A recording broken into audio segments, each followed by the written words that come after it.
Hello friends, કેમ છો બધા? આજે આપણે બનાવવાના છે મસાલા પાઉં.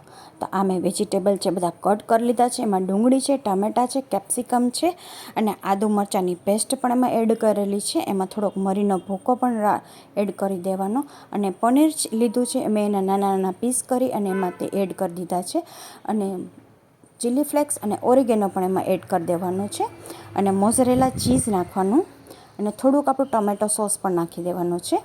બધું મિક્સ કરી દેવાનું અને એમાં ત્યાં થોડુંક સ્વાદ અનુસાર મીઠું પણ નાખવાનું, કેમ કે આપણું સોસની અંદર ઓલરેડી મીઠું હોય જ છે.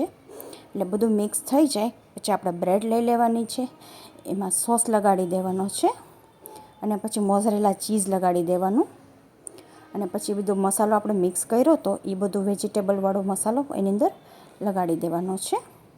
એમાં લગાડવા જાય પછી આપણે બ્રેડને તવા ઉપર શેકવા મૂકવાની છે.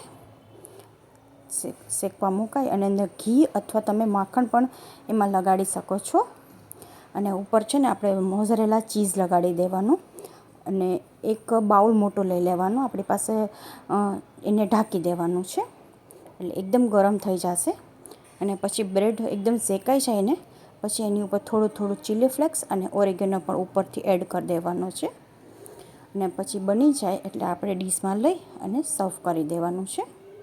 તમે સોસ સાથે અથવા ચટણી સાથે પણ તમે આને ખાઈ શકો છો. એકદમ આપણું ચીઝી બ્રેડ થઈ જશે. તમે જોઈ શકો છો. Thank you friends.